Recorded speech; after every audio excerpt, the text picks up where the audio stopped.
اس وقت پاکستان میں دو political realities ہیں۔ ایک یہ کہ اگر الیکشن کرا دیے جائیں تو عمران خان کم سے کم 2/3 میجورٹی کے ساتھ آئیں گے، اور دوسری پولیٹیکل ریالٹی یہ ہے کہ پاکستان کی سول ملٹری اسٹیبلشمنٹ نے یہ مل کر فیصلہ کر لیا ہے کہ کچھ بھی ہو جائے عمران خان صاحب اور ان کی پارٹی کو دوبارہ اقتدار میں نہیں آنے دینا۔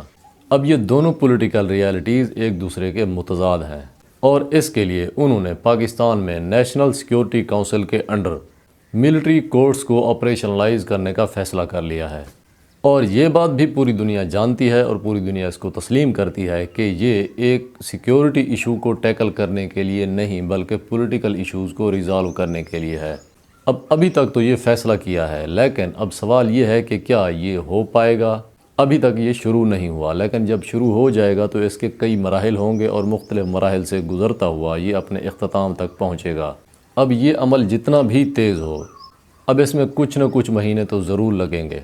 اب ظاہری طور پر جو پولیٹیکل سینیریو پاکستان میں بنا ہوا ہے اس سے یہی لگتا ہے کہ یا تو پی ٹی آئی کو توڑا جائے گا یا عمران خان صاحب کو پی ٹی آئی سے نکالا جائے گا، اور ابھی الیکشن نہیں ہونے والے۔ جب تک یہ پولیٹیکل ایشوز سالو نہیں ہوتے تب تک الیکشن نہیں ہوں گے۔ اب اس کی کاسٹ کیا ہوگی یہ کسی کو نہیں معلوم، یعنی کہ اس کے آگے بلیک ہول ہے۔ اور اگر یہ ہو بھی جائے، یعنی کہ پارٹی کو توڑ بھی دیا جائے اور عمران خان صاحب کو عمر قید یا ان کو پھانسی کی سزا دے بھی دی جائے، تب بھی کہانی رکنے والی نہیں، کیونکہ یہ ایک اور بہت بڑا بیگیج ہوگا۔ پاکستان ملٹری اسٹیبلشمنٹ کے اوپر پہلے بھی ماضی کے بہت سارے بیگیجز ہیں اور یہ ایک اور بیگیج ایڈ ہو جائے گا۔ لیکن پوری دنیا میں جتنی بھی ملٹری اسٹیبلشمنٹس ہوتی ہیں ان کی کیپیسٹی ہوتی ہے کہ وہ اس طرح کے بیگیجز کو کیری کر سکیں، لیکن آج کل کی جو دنیا ہے اس کی ریالٹیز بہت زیادہ تبدیل ہو چکی ہیں۔ اب مستقبل کے اندر اس طرح کے بیگیجز کیری کرنا کیا اسٹیبلشمنٹ کے لیے اتنا آسان ہوگا اور اس کے کنسیکوینسز کیا ہوں گے؟ کیونکہ آج کل کام اچھا ہو یا برا ہو، کسی بھی سطح کا ہو، کنسیکوینسز کے ساتھ ہوتا ہے۔ اور اگر فرض کر لیں کہ پی ٹی آئی کو کرش کر دیا گیا اور عمران خان صاحب کو عمر قید یا سزائے موت ہو گئی یا ان کو ملک بدر کر دیا گیا، تو کیا پرابلم سالو ہو جائے گا؟ کیونکہ ایک حقیقت پوری دنیا تسلیم کرتی ہے کہ پاکستان میں نیپوٹزم اور کرپشن بہت زیادہ ہے، اور پاکستان کے پاس انرجی ریسورسز بھی نہیں ہیں۔ اس نیپوٹزم اور کرپشن کی وجہ سے پاکستان میں کبھی انڈسٹری گرو نہیں کر پائی، اور پاکستان جو ہے پچھلے 75 سالوں سے ہی قرضوں اور امدادوں پہ چل رہا ہے، اور اس وقت پاکستان کا قرضہ $150 بلین سے زیادہ کا ہے، اور پاکستان کی جو پاپولیشن ہے وہ تقریباً 22 کروڑ سے زیادہ ہے، اور اندازہ ہے کہ 2050 تک یہ 40 کروڑ ہو جائے گی۔ اب سوال یہ ہے کہ اگلے 20-30 سال میں کیا انڈسٹری لگا پائے گا یہ پاکستان؟ اور اگر اگلے 20-30 سال میں پاکستان انڈسٹری نہیں لگا پاتا تو پھر یہ سوال 20-30 سال بعد دوبارہ جنم لے گا۔ آج یہ سوال 22 کروڑ لوگ کر رہے ہیں، اور پھر 2050 تک 40 کروڑ لوگ ہوں گے یہ سوال کرنے والے کہ اس طرح کے پولیٹیکل آپریشنز کرنے کے بعد آپ کو کیا حاصل ہوا؟ کیا آپ انڈسٹری لگا پائے؟ کیا آپ پاکستان کی معیشت کو بہتر کر پائے؟ کیا آپ غربت کم کر پائے؟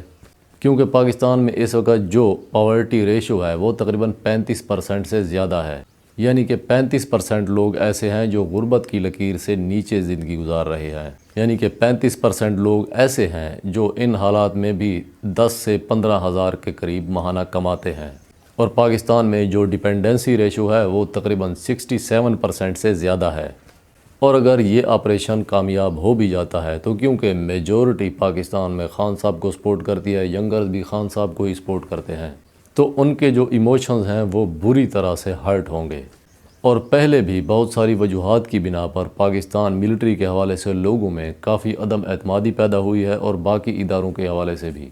تو پاکستان کے اداروں کے اوپر لوگوں کی عدم اعتمادی اور زیادہ بڑھ جائے گی، اور یہ پاکستان کے لیے اور پاکستان کے اداروں کے لیے کوئی اچھا شگون نہیں ہوگا۔ اور 20-30 سال بعد پاکستان کی 30 یا 40 کروڑ کی آبادی یہی سوال کر رہی ہوگی کہ اگر عمران خان پاکستان کا سب سے بڑا ایشو تھا تو آج حالات کیسے ہیں؟ اور یہ بات تو اوویس ہے کہ اس طرح کے نیپوٹزم اور کرپٹ سسٹم میں کبھی بھی انڈسٹری گرو نہیں کر پائے گی، اور جب تک پاکستان میں انڈسٹری گرو نہیں کرتی پاکستان کے ایشوز ویسے کے ویسے ہی رہیں گے، اور آبادی کے تناسب کے بڑھنے سے یہ ایشوز اور زیادہ پیچیدہ اور خطرناک ہو جائیں گے، کیونکہ پاکستان ایک اٹامک کنٹری ہے تو پاکستان کے اوپر یہ برڈن اور زیادہ بڑھ جائے گا۔ پھر ایک اور خطرناک سوال کا پاکستان کو سامنا کرنا پڑے گا، وہ یہ ہوگا کہ ایک ہائیلی ڈی اسٹیبلائزڈ اور اکانومیکلی ویک کنٹری کو نیوکلیئر پروگرام جاری رکھنے کی اجازت دینی چاہیے یا نہیں دینی چاہیے، کیونکہ اس حوالے سے انٹرنیشنل لیول پر لابیز پاکستان کے اوپر نظر رکھے ہوئے ہیں اور بہت ساری طاقتیں ایسی ہیں جن کو پاکستان کے نیوکلیئر پروگرام سے مسئلہ ہے۔